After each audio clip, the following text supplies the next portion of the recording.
Off the coast of Maine, a single puffin egg can sell for $2,000 a pound. These birds only nest on 5 remote islands, and their eggs come coated in a glossy natural slime that collectors prize. The people harvesting them are risking federal prison to grab something most Americans don't even know exists. Maine isn't just lobsters and lighthouses. It's the setting for a shadow economy built on one of the rarest birds in the country. 25 facts about the hidden trade turning Maine's puffins into contraband, starting with the only nest in America. Maine is the only state in the US where Atlantic puffins breed, and the entire American population lives on just 5 islands scattered across the Gulf of Maine. According to the Maine Department of Inland Fisheries and Wildlife, those islands hold roughly 1,000 nesting pairs total, confirmed as of 2025. That's fewer puffins than students at a small high school, and it represents the entire US population of a species that most people associate with Iceland or Newfoundland. You might think a bird that ranges across the whole North Atlantic would have a bigger foothold in America, but Maine's colonies are a fringe outpost barely hanging on at the southern edge of the puffin's range. If you wanted to see every puffin in the United States, you could hit all 5 islands in a single long weekend. The entire species' American presence fits inside a kayak trip, and every single egg on those islands is worth more than the kayak. Puffins don't lay clutches of eggs the way chickens do, because they bet everything on a single white egg, deposited in an underground burrow dug into the soil of a clifftop colony. Each pair produces 1 egg per year, and if that egg is taken or destroyed, the breeding season is over for that pair. According to the Smithsonian Ocean Project and Cornell Lab of Ornithology, the breeding season runs from late spring through August, with eggs typically laid between early May and early June. If every puffin pair in Maine laid an egg this season, you would have about 1,000 eggs total, spread across 5 islands, each one tucked inside a burrow that can be 2 to 3 feet deep in the dirt. Most people picture seabirds nesting on open rocky ledges, but puffins are burrowers, and their eggs are hidden underground where nobody can see them from a boat. Turns out, the same thing that makes puffin eggs rare also leaves them unguarded because you can't guard what you can't see, and that invisibility is exactly what the black market counts on. Every bird egg comes with a natural protective coating called the bloom, a thin translucent layer that seals the shell's pores and keeps bacteria out while trapping moisture inside. On puffin eggs, this coating is freshly applied when the egg is laid, and it gives the surface a wet, glossy sheen that catches the light like a polished stone. According to the Exploratorium's Egg Anatomy Guide and Meyer Hatchery's research on egg bloom, this coating is the first line of defense for the developing chick inside, and it washes off easily if someone handles the egg with bare hands. Most people think of eggshells as dry and chalky, but a fresh puffin egg looks almost wet, and that glistening surface is part of what makes collectors prize them. The bloom isn't slime in the scientific sense, but it looks like slime, and in the puffin egg trade, that glossy coating is part of the sell. A clean egg with its bloom intact fetches more than one that has been rubbed or washed because the coating proves the egg is fresh and untouched. By 1901, puffins nested on only 1 island in the entire United States because hunters had spent decades killing adult birds for meat and feathers while grabbing their eggs for food. According to the Smithsonian Ocean Project and the University of Maine Cooperative Extension, Atlantic puffin populations on islands in the Gulf of Maine were decimated in the mid-1800s by people who saw the birds as a free resource sitting on remote rocks. People assume Maine always had puffins dotting its coast, but the species was functionally extinct in the US for most of the 20th century, surviving only in Canada, Iceland, and Northern Europe. The hunters didn't just take a few birds, because they cleared entire islands, pulling eggs from burrows and stacking dead puffins by the hundred for meat and feathers that sold for pennies. Eastern Egg Rock, one of the most famous puffin islands today, hadn't seen a nesting puffin since roughly 1890. The bird that now drives a black market was nearly erased by the same thing driving it now, which is human appetite. The Migratory Bird Treaty Act of 1918 made it a federal crime to take, possess, sell, barter, or transport any migratory bird egg, and Atlantic puffins are covered under that law. According to the U.S. Fish and Wildlife Service and congressional records from House Report 111-355, a violation is a Class B misdemeanor with penalties up to a $15,000 fine and 6 months in jail. Those penalties were strengthened in 2009 to add felony-level charges for anyone caught with commercial intent. It sounds like a minor offense, the kind of thing that gets you a warning from a park ranger, but the federal government treats it the same way it treats wildlife trafficking. The law was passed because commercial egg harvesting and feather hunting had driven species toward extinction. The Migratory Bird Treaty Act was one of the country's earliest environmental laws, passed decades before most people even thought about conservation. A single puffin egg in your pocket is enough to land you in federal court. The law doesn't care if you found it on the ground or pulled it from a burrow, because either way you're holding contraband. The IUCN Red List classifies the Atlantic puffin as vulnerable, which means the species is actively declining and faces a real risk of extinction in the wild if current trends continue. According to the IUCN assessment referenced in Wikipedia's featured article on the Atlantic puffin, more than 90% of the global population breeds in Europe, and Iceland alone hosts roughly 60% of all Atlantic puffins on Earth. The largest colony in the Western Atlantic sits at the Witless Bay Ecological Reserve in Newfoundland with an estimated 260,000 pairs. That single Canadian colony dwarfs Maine's entire population by a factor of 260 to 1. People see puffins on nature documentaries and assume the species is thriving, but the population is sliding, and the birds in Maine represent a tiny fraction of a vulnerable global population.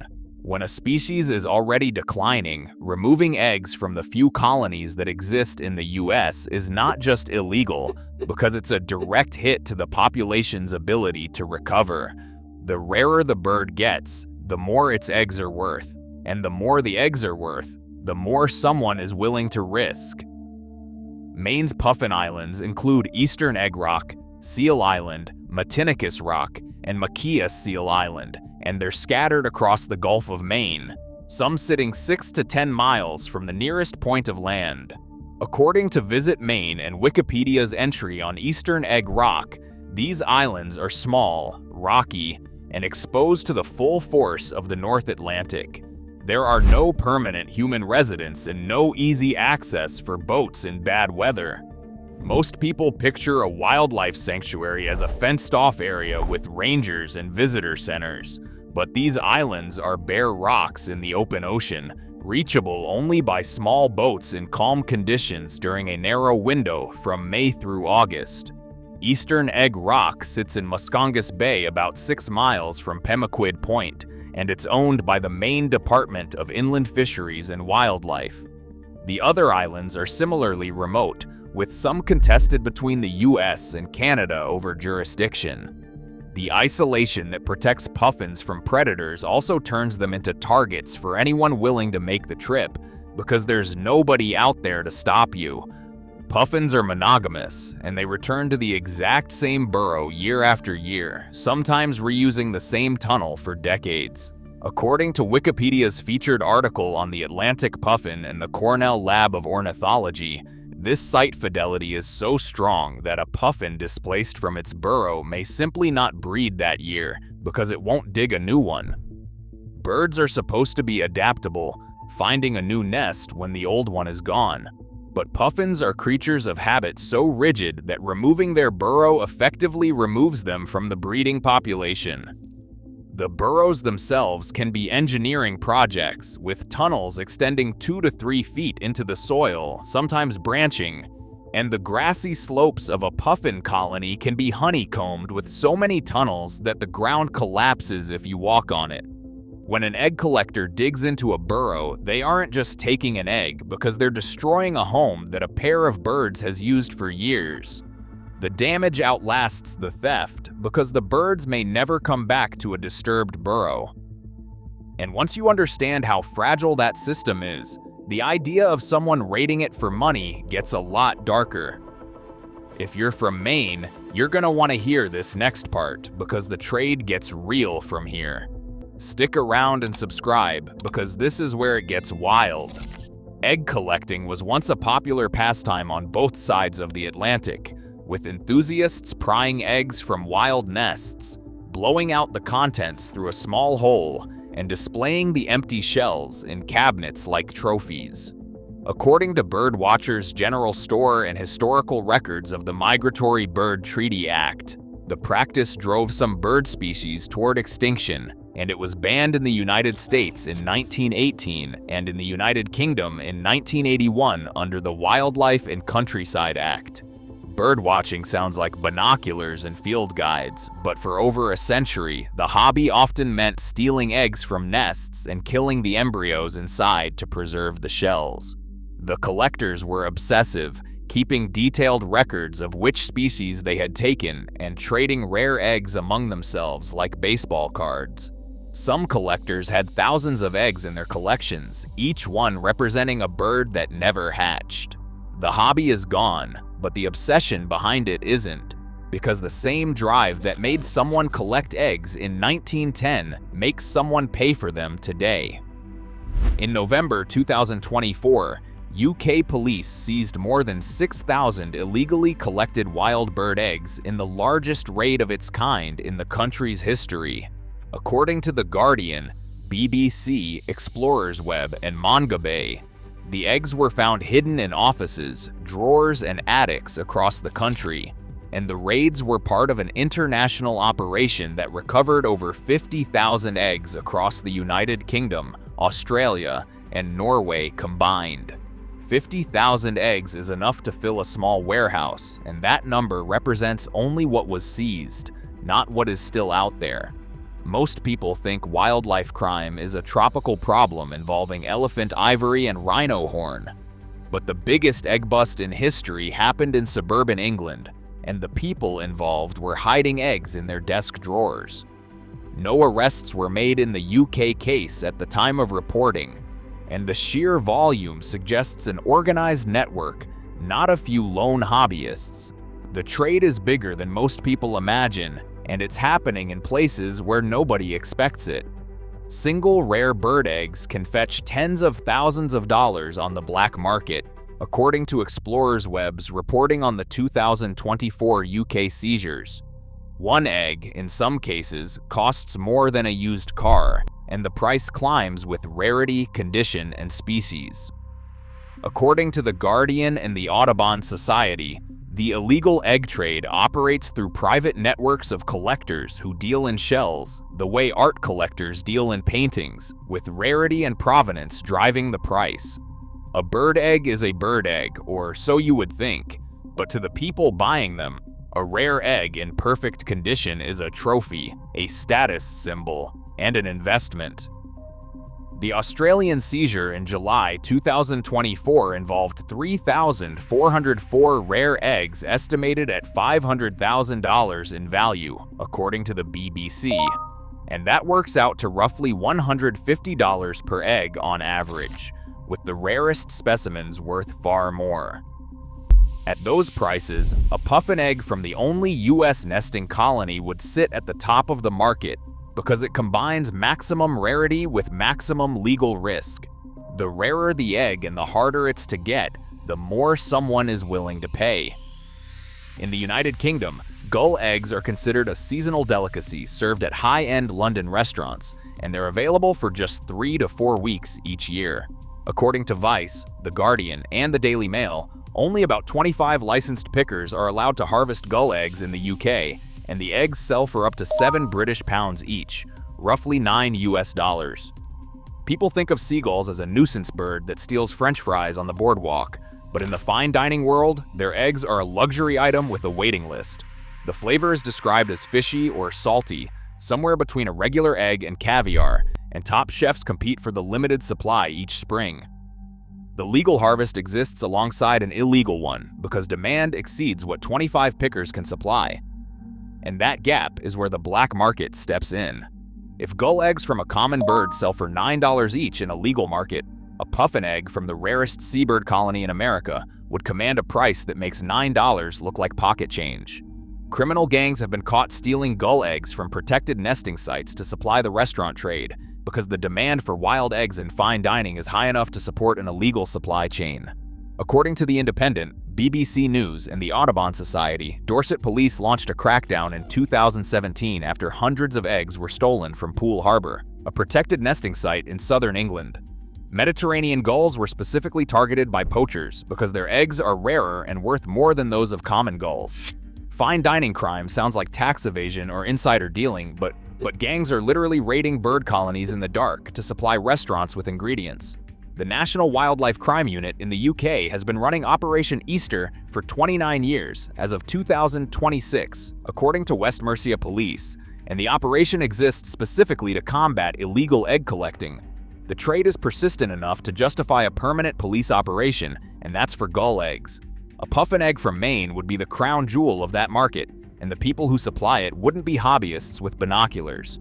In 1863, rival groups fought an armed conflict over seabird eggs on the Farallon Islands, a cluster of rocks about 30 miles west of San Francisco. According to Wikipedia, Smithsonian Magazine, NPR, KQED, and the California Department of Corrections, the California Gold Rush created food shortages in San Francisco, and common murre eggs became a prized commodity because chickens were scarce and eggs from the mainland were expensive. The Pacific Egg Company claimed a monopoly on egg harvesting rights for the islands, and when a rival group led by a man named David Batchelder arrived to challenge that monopoly, armed men were sent to remove them. The conflict escalated into a shootout, and one man ended up in San Quentin prison as a result. The gold rush was about gold, or so the history books say, but men also killed each other over bird eggs because when demand outpaces supply and the law doesn't intervene, people fight. The Farallon Islands are home to the largest seabird colony in the United States outside Alaska and Hawaii, and the egg harvest there destroyed wildlife populations for decades. The egg war isn't a footnote because it's proof that seabird egg markets can turn violent when the money gets big enough. And the money for puffin eggs specifically has a cultural tailwind that most people never see. In Iceland, hunting and eating puffins is a centuries-old tradition, especially in the Westman Islands, which host the largest Atlantic puffin colony in the world. According to Smithsonian Magazine, Hakai Magazine, and Atlas Obscura, hunters catch puffins using nets on long poles, and smoked puffin is a traditional dish served at restaurants and family gatherings. Raw puffin heart was once considered a delicacy, and the bird is so embedded in Icelandic culture that children on the island of Heimaey rescue lost fledglings that confuse streetlights for the moon, releasing them back to the sea in a tradition documented in the book Knights of the Pufflings. Puffins look like cute cartoon birds that belong on a wildlife poster, but in Iceland, they're dinner, and the tradition is under scrutiny as puffin populations decline. Iceland has considered restrictions on puffin hunting, and some restaurants have stopped serving the bird voluntarily.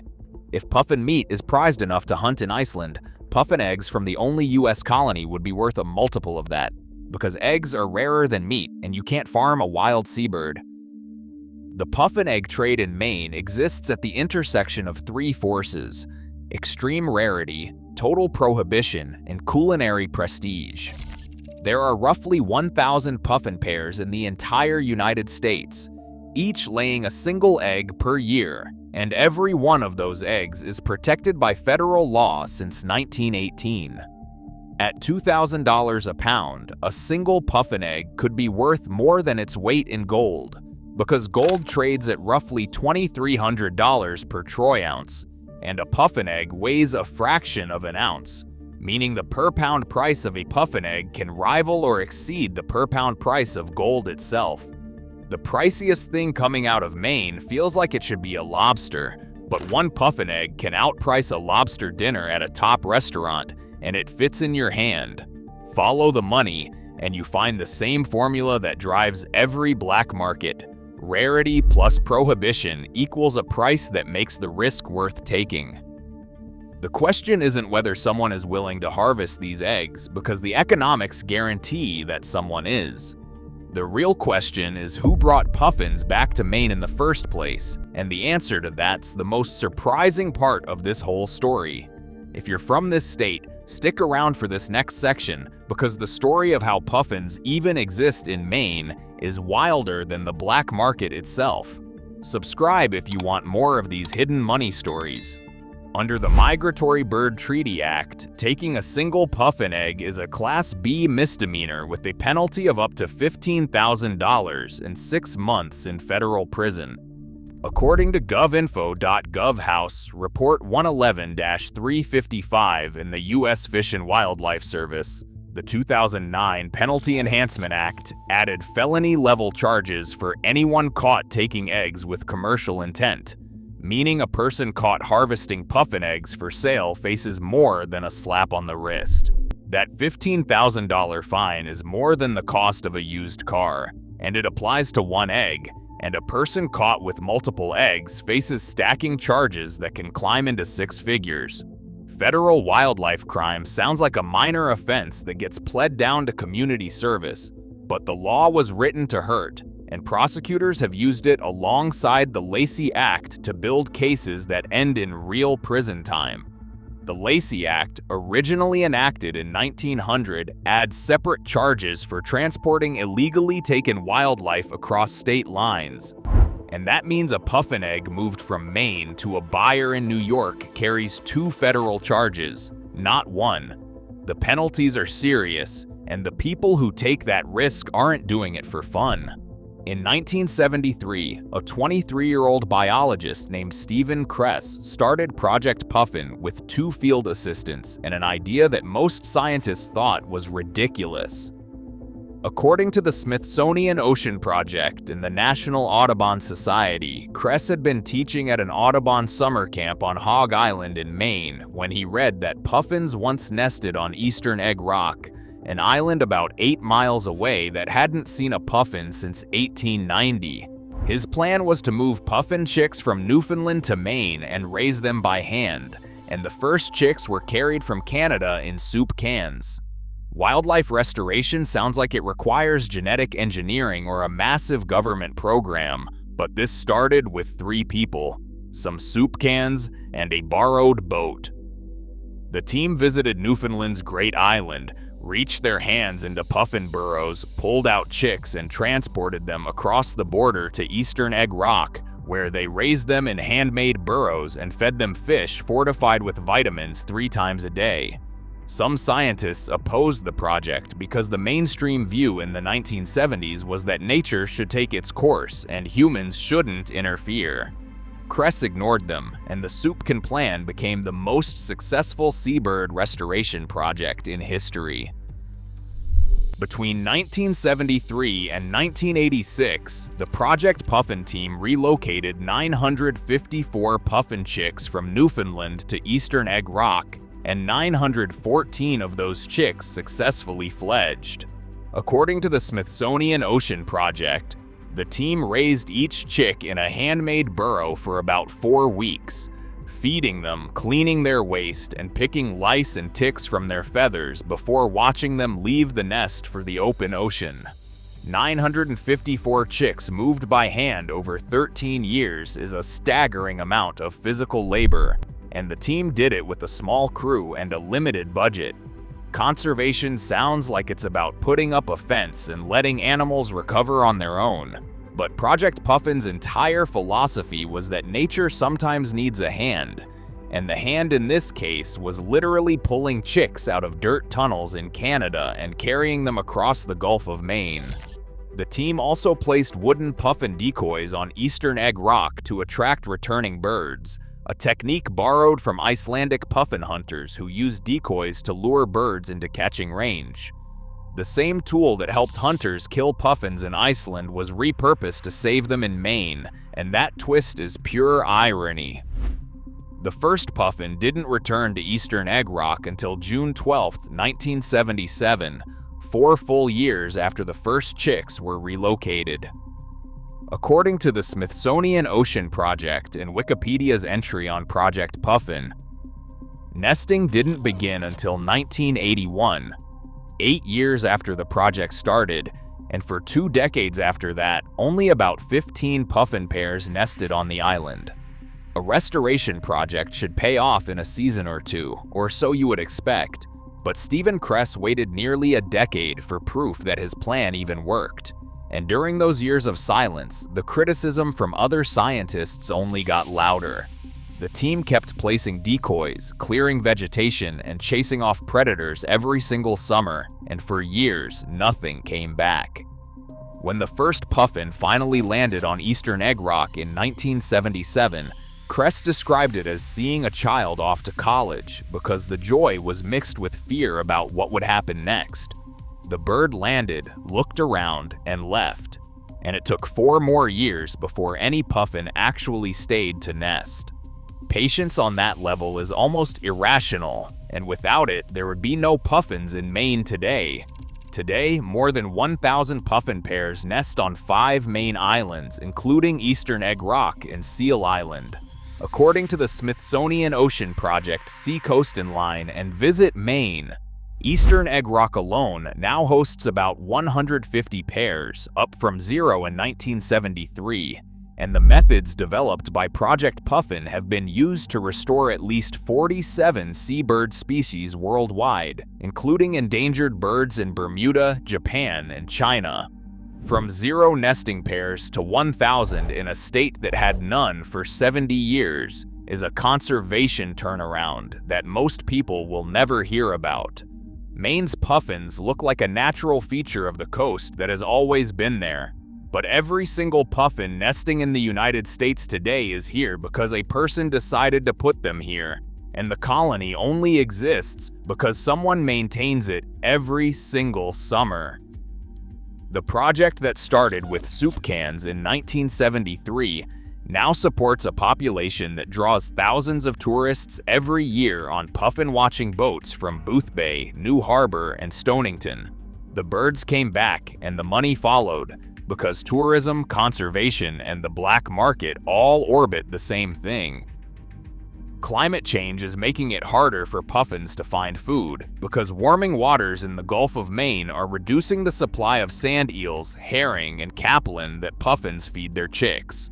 According to the Audubon Society, Inside Climate News, and Voice of America, major puffin chick losses were reported in 2021 when ocean temperatures spiked and the fish that puffins rely on moved deeper or migrated away from the colonies. Avian flu has also been discovered on several nesting islands in Maine, adding another threat to a population that's already stressed by food shortages. The biggest threat to puffins feels like it should be the egg poacher, but the real danger is the ocean itself changing, and no law can fix that. The Gulf of Maine is warming faster than most of the world's oceans, and that means the fish puffins eat are getting harder to find at exactly the time when the colony is trying to grow. When food is scarce, puffin parents spend more time away from the nest hunting, and that leaves eggs and chicks exposed to gulls, skuas, and anyone else who wants to grab them. The warming water doesn't just starve the birds, because it also exposes them to the exact crime this video is about. And the people who could stop that crime are nowhere near these islands. Maine's Puffin Islands sit 6 to 10 miles offshore in the Gulf of Maine, exposed to fog, waves, and wind, and there's no permanent human presence on most of them. According to Visit Maine and the U.S. Fish and Wildlife Service, enforcement falls to a handful of federal agents who cover the entire U.S. coastline, and a person in a small boat can reach Eastern Egg Rock in under an hour from the mainland on a calm night.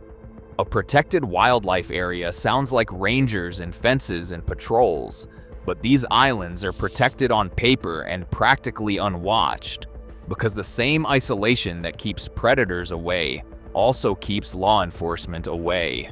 The Audubon Society places researchers on some islands during breeding season, but those teams are small, and they can't be everywhere at once, and the islands are dark and empty for most of the year. A person who knows the waters, who times the tides, and who is willing to go at night can reach a puffin colony and leave without anyone knowing they were there. The enforcement gap isn't a failure of the law, because it's a failure of geography, and geography doesn't care about statutes. Every puffin nesting in Maine today descends from chicks that were physically carried across the border from Canada in soup cans by a 23-year-old biologist and 2 assistants. According to the Audubon Society's own records, without Stephen Kress and Project Puffin, there would be no puffins in the United States, and no eggs for anyone to fight over. The black market exists because conservation succeeded, and the thing that nearly destroyed puffins, human exploitation, is now circling back in a different form. Black markets usually spring up around naturally abundant resources that people happen to want, but this one exists because one man created the supply from nothing, and now the demand is catching up to it. The puffins didn't come back on their own because they don't colonize new islands spontaneously, and the only reason there are eggs to steal is that someone spent 13 years moving chicks by hand and waiting 8 years for them to return. The entire US puffin population is an artifact of human effort, and the black market targeting it's an artifact of human greed.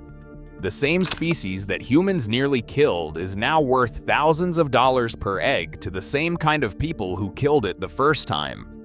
A puffin egg in Maine is the perfect black market commodity because it combines 4 things that drive price through the roof. The egg is rare, with 1 per pair and 1,000 pairs total in the entire country. The law makes it illegal, protected by federal statute since 1918 with penalties up to $15,000 and 6 months in prison. Geography hides it, tucked in a burrow on an island 6 miles from shore with no patrols and no cameras. Culture drives the demand because seabird eggs are luxury items across the world, from London restaurants serving gull eggs to Icelandic hunters smoking puffin meat.